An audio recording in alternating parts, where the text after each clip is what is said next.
A Study in Scarlet by Arthur Conan Doyle. This is Chapter 4, titled What John Rance Had to Tell. It was 1:00 when we left number 3 Lauriston Gardens. Sherlock Holmes led me to the nearest telegraph office, whence he dispatched a long telegram. He then hailed a cab and ordered the driver to take us to the address given us by Lestrade.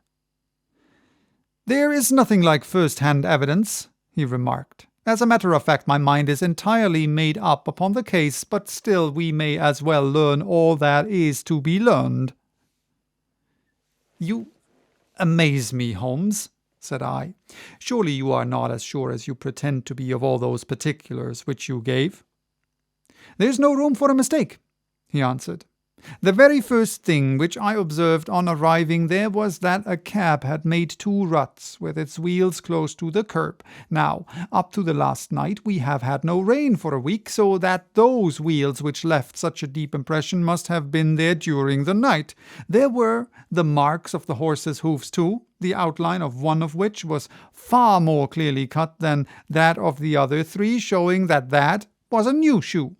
Since the cab was there after the rain began, and was not there at any time during the morning, I have Gregson's word for that, it follows that it must have been there during the night, and therefore that it brought those 2 individuals to the house."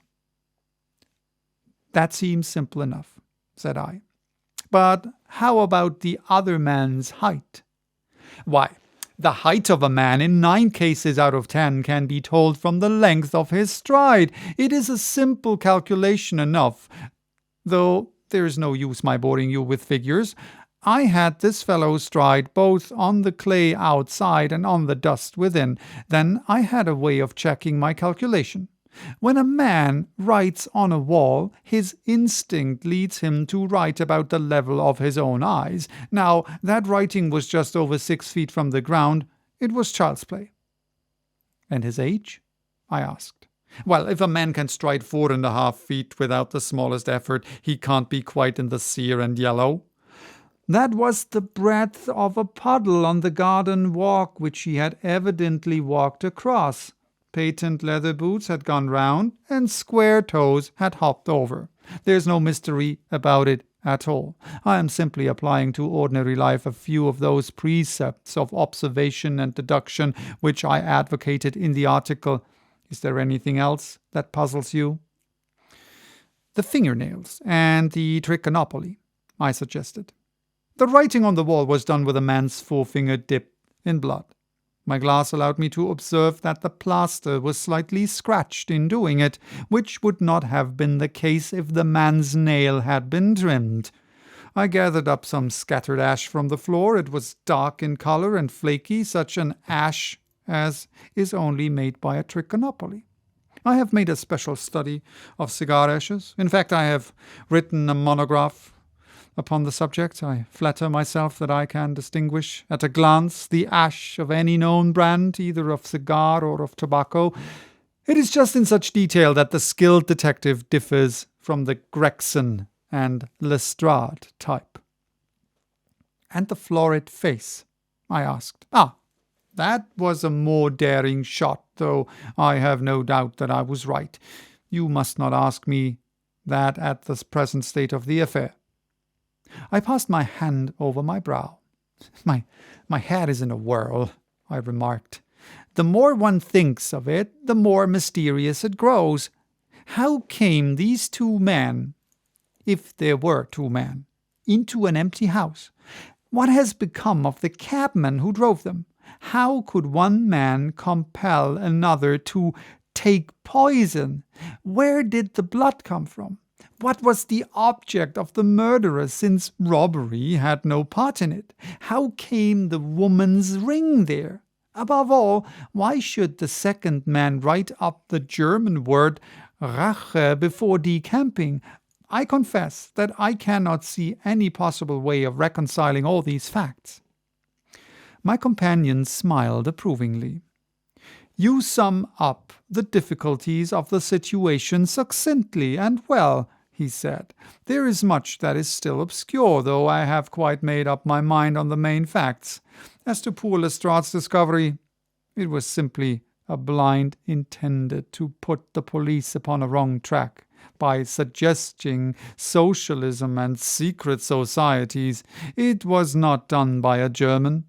The A, if you noticed, was printed somewhat after the German fashion. Now, a real German invariably prints in the Latin character, so that we may safely say that this was not written by one but by a clumsy imitator who overdid his part. It was simply a ruse to divert inquiry into a wrong channel. I'm not going to tell you much more of the case, Doctor. You know a conjurer gets no credit when once he has explained his trick, and if I show you too much of my method of working, you will come to the conclusion that I am a very ordinary individual after all." "I shall never do that," I answered. "You have brought detection as near an exact science as it ever will be brought into this world." My companion flushed up with pleasure at my words and the earnest way in which I uttered them. I had already observed that he was as sensitive to flattery on the score of his art as any girl could be of her beauty. "I'll tell you one other thing," he said. "Patent leathers and square toes came in the same cab, and they walked down the pathway together, as friendly as possible, arm in arm, in all probability. When they got inside, they walked up and down the room, or rather, Patent leathers stood still while square toes walked up and down. I could read all that in the dust, and I could read that as he had walked, he grew more and more excited. That is shown by the increased length of his strides. He was talking all the while, and working himself up, no doubt, into a fury. Then the tragedy occurred. I've told you all I know myself now, for the rest is mere surmise and conjecture. We have a good working basis, however, on which to start. We must hurry up, for I want to go to the Halley's concert to hear Norman Neruda this afternoon."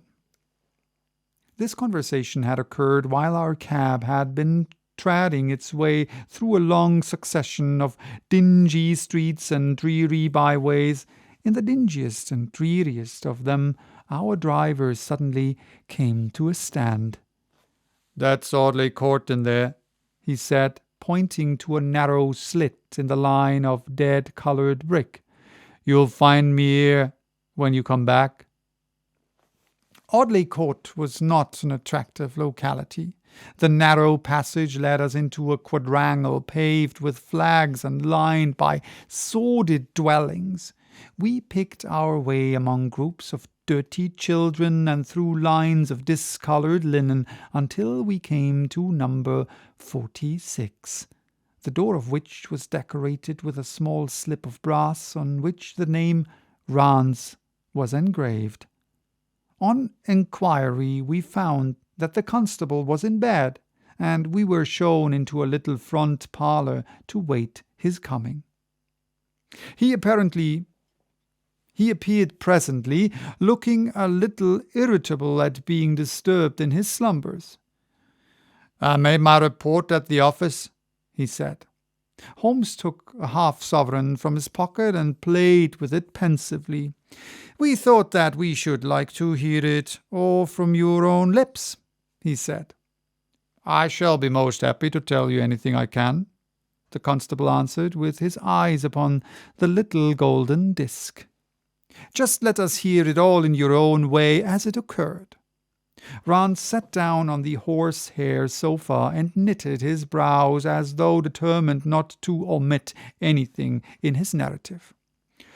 "I'll tell you from the beginning," he said. "My time is from 10 at night to 6 in the morning.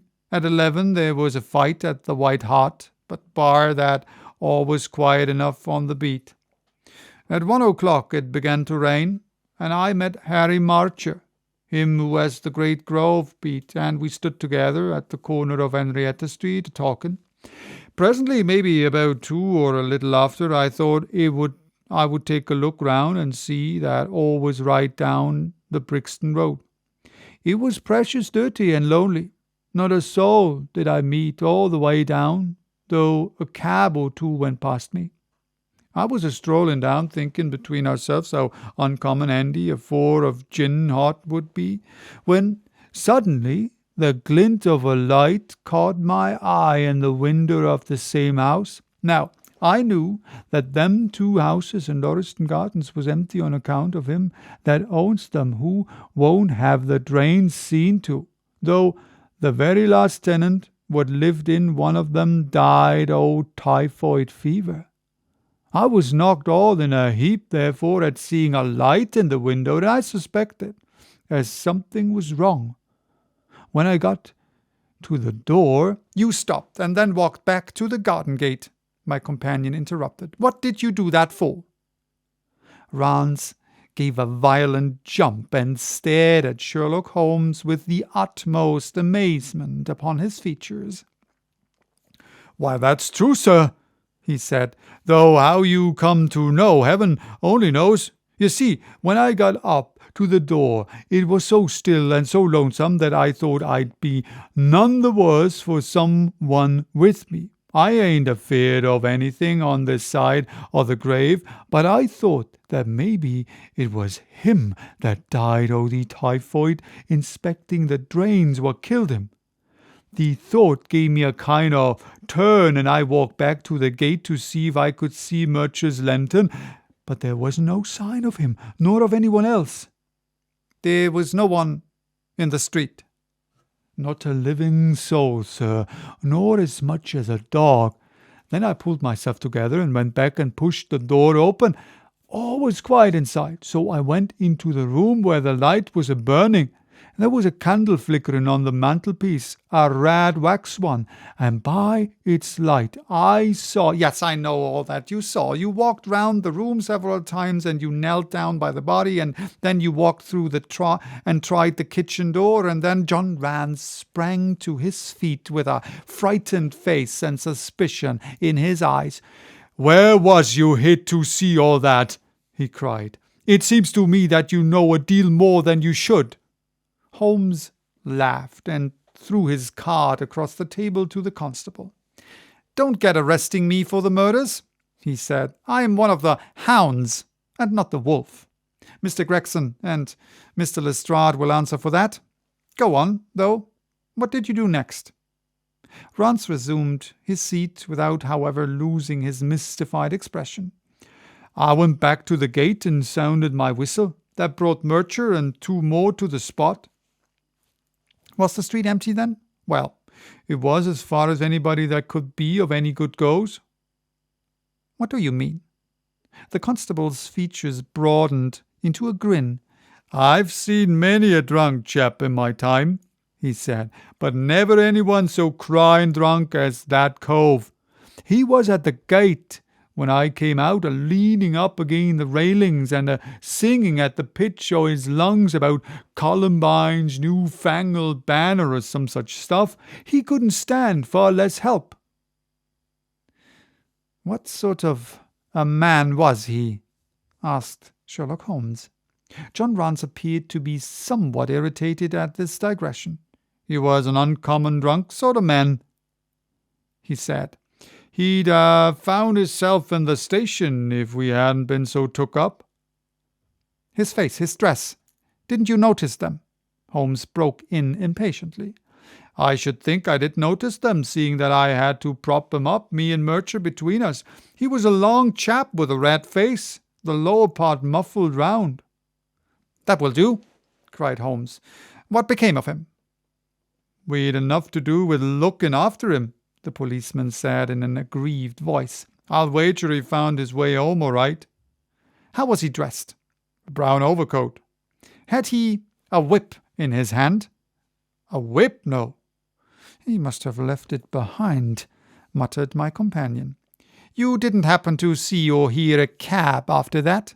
"No." "There's a half-sovereign for you," my companion said, standing up and taking his hat. "I'm afraid, Rance, that you will never rise in the force. That head of yours should be for use as well as ornament. You might have gained your sergeant's stripes last night. The man whom you held in your hands is the man who holds the clue of this mystery and whom we are seeking. There is no use of arguing about it now. I tell you that it is so. Come along, Doctor." We started off for the cab together, leaving our informant incredulous but obviously uncomfortable. "The blundering fool," Holmes said bitterly as we drove back to our lodgings. "Just to think of his having such an incomparable bit of good luck and not taking advantage of it. I am rather in the dark still. It is true that the description of this man tallies with your idea of the second party in this mystery, but why should he come back to the house after leaving it? That is not the way of criminals." "The ring, man, the ring!